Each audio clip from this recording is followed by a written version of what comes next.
So that's a perfect introduction because I think I'm going to try and help you to see what it's going to be like to change your lives to be the leader that Jeremy wants you to be, I hope. But as a physician, I need to tell you that I face a challenge because that bump in blood sugar you got after lunch has peaked and is going down, and you are slowly slipping into postprandial stupor. And the organizers have cleverly scheduled me at this time because they know if there's one speech you can sleep through, it's mine. I'm determined to foil them. I'm going to keep you awake. And I'm going to talk about a lot of things. So the major title here is Engineering, Health, and Sustainable Development. I've spoken about this at several other EWB meetings, including these national meetings. I'm going to skip through that relatively quickly. My real goal is to convince you engineering is social justice in action. We may or may not get there.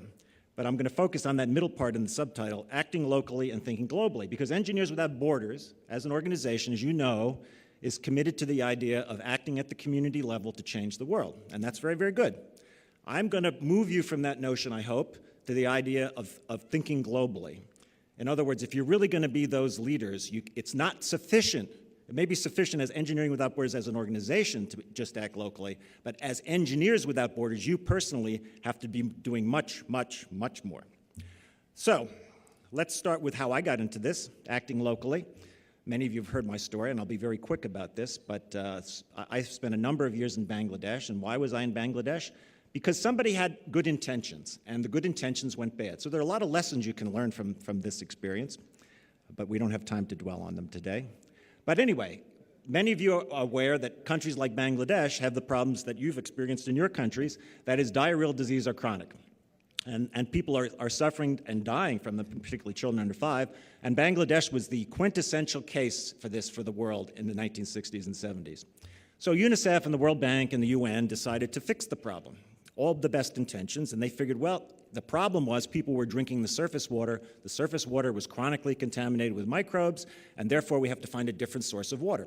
Good thought. Where's more water? Well, Bangladesh fortunately has lots of water, both on the ground and below the ground. The water below the ground can be tapped by wells. So they figured we'll just drill some wells for the people, and that the groundwater will be microbe-free, which it normally is, and which it was, and therefore people will be cured. Well, yes, they were cured of their diarrheal disease, but the unintended consequence that was not thought of was there can be other things in water that are bad for you. It's not just the microbes.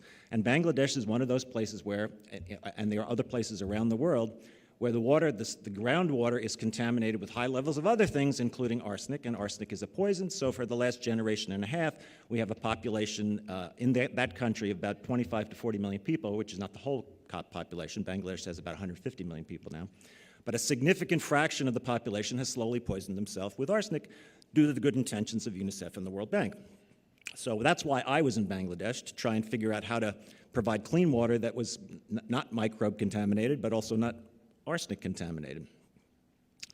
And arsenic, as I said, is a bad thing. You're probably aware of this, even if you don't know the specifics. And this is a terrible slide to show after lunch, but this will wake you up. It may make you puke, too. But I'm not going to go through all this, but arsenic poisons many, many systems, and the one we mostly worry about is that it's a carcinogen. It causes skin cancer. That's the first picture. The middle picture is about lung cancer.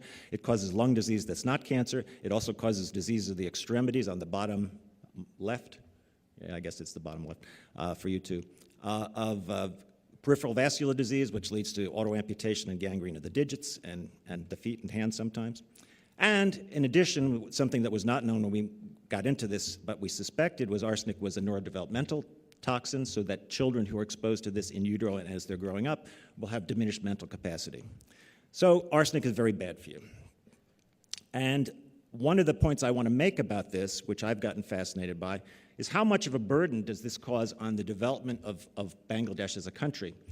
So going back to as early as Adam Smith and his Wealth of Nations, and I didn't put this slide in here for lack of time, but in 1776, when Adam Smith wrote Wealth of Nations, he was really trying to decide why some countries got rich and some countries didn't.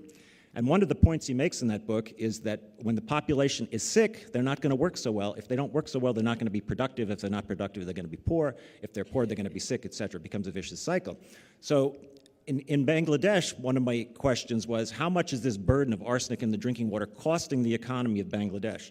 And going back to here, you can imagine that somebody with part of their hand amputated in a manual labor economy is not going to be very productive, and therefore will probably end up poor. Anyway, looking at all, I'm not going to go through the details of this slide either. You can just read the punchline at the top. But if you add up all together all the different health effects that we've documented from drinking arsenic, arsenic in the drinking water in Bangladesh, it's costing the economy of Bangladesh about $2 billion a year in lost earnings, okay? The gross domestic product of Bangladesh is about $67 billion, so this is more than 2% of the gross domestic product just from this one health problem. And remember, Bangladesh has many, many other health problems. So it's no wonder that you take a country like Bangladesh that is poor, where the people are sick all the time from various things, including arsenic in the drinking water, and they cannot work themselves out of poverty because they're sick all the time. Okay, so that's where the sustainable development comes in. So I'm a public health person now, but engineering is still a solution in many cases. Not all cases, but many cases. So one of the solutions in Bangladesh was twofold. One was taking wells that are good and identifying those wells as good, and wells that are bad and identifying those wells as bad, so testing and labeling what are called the shallow wells. The wells that were drilled by UNICEF and the World Bank went to the first aquifer, which was only about 100 feet below the surface, and tapped into that. Once they hit water, they figure water is water, that's fine. But of course, the aquifers are different in Bangladesh, as the right-hand slide of this shows. The deeper you go, the more you find arsenic-free water. So because there is a second aquifer underneath the first one where there is no arsenic for lots of complicated geochemical reasons. But anyway, there could be some wells. If you look in the right-hand side of this slide, it shows the depth of the well versus the arsenic content of the water. You can see even at the levels where these wells were, down to 100 feet, let's say, there are some green wells meaning where the water is arsenic-free. So you can have wells, and in the picture where I'm in that picture, there are two wells. One is painted red and one is painted green because one is arsenic-free and one is not. And you can see they're just a few feet apart. So you can have wells that are good. So if you know which wells are good and bad, you can test them and label the good wells, and hopefully people will use the good wells. Or where there is a situation where there are no good wells, you can drill deeper to the deep aquifer and hit good water and provide well water that way. So in our study area, I'm going through this very quickly, but in our study area, we had local solutions to this local problem. You can either identify the wells that are good and label them, or you can drill deep wells and provide a clean source of water. There's a lot more to this story because it's, as I've said in other speeches, you have to get the people to use the clean wells, which is not always the easiest thing. So there is a very serious human dimension in this. But basically, there was a local solution to this problem, which could be scaled up to the whole country of Bangladesh, if there was sufficient funds to do that. But that's not the point I want to make about this. This is the type of thing you're familiar with. This is the acting locally part of it. We did some good things, right? Okay, what about the sustainability of this? Well, we thought long and hard about that. There are many aspects to that, but the real long-term roadblock you run into is this.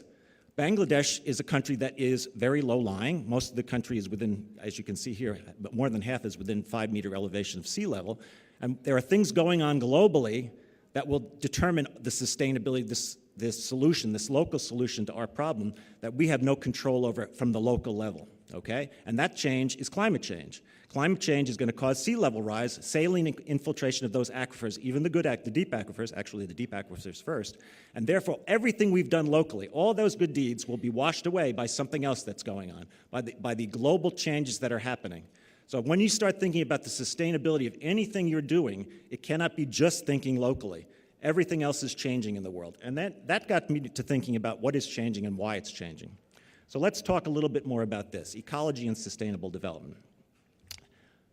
Basically, climate change is happening. I think most of you in this room will accept that, although there are still some doubters, but it is happening. Some of the debate still hinges on whether it's mostly anthropogenic. I think most of us believe it's mostly anthropogenic, so that we are causing this. And what is this doing? Well, it's putting the disadvantaged countries of the world at greater disadvantage because the rich countries can learn to adapt to many of these changes. It's not going to be easy, but at least we can make a try. Many of these other countries, like Bangladesh, do not have the resources to do this. So my point is that this is a new form of colonialism, and I'm going to talk a little bit more about what I mean by this, by which developed nations are accumulating ecosystem services. It's not just the atmosphere as the sink for carbon dioxide, it is all ecosystem services. And we're doing this at the expense of less developed nations. And unless we solve this large-scale problem, everything you do at the village level may be for naught in terms of long-term sustainability. That's why the challenge for you as the future leaders is not just to save one village at a time. Yes, go do that. Go save one village at a time. but save the world while you're doing it too. And you can do this. In fact, you have to do this, because if you don't, it's a lost cause.